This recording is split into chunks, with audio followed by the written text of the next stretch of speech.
This is the Zulay Kitchen electric milk frother. Now, I don't froth anything with my coffee.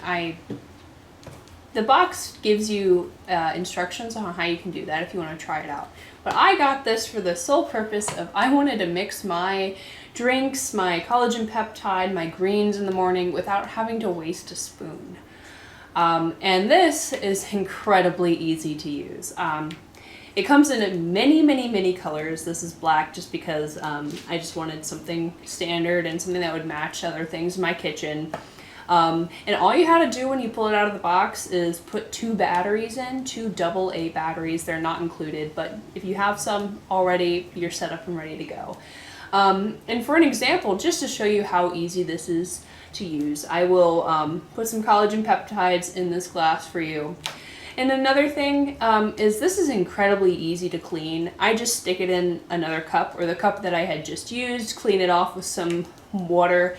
Do not submerge this plastic casing and you're good. Fairly easy, great kitchen product, and makes my mornings so much easier and does not waste a bunch of spoons. So I have a scoop of collagen peptides.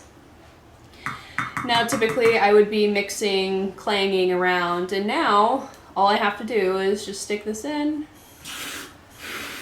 and sometimes I need a taller cup just because it gets wild, but I just make sure everything is all good, which it's fully stirred and all mixed together, and that was incredibly easy and I didn't have to dirty up a spoon. So this was a look at the Zulay Kitchen electric milk frother. Thanks for watching.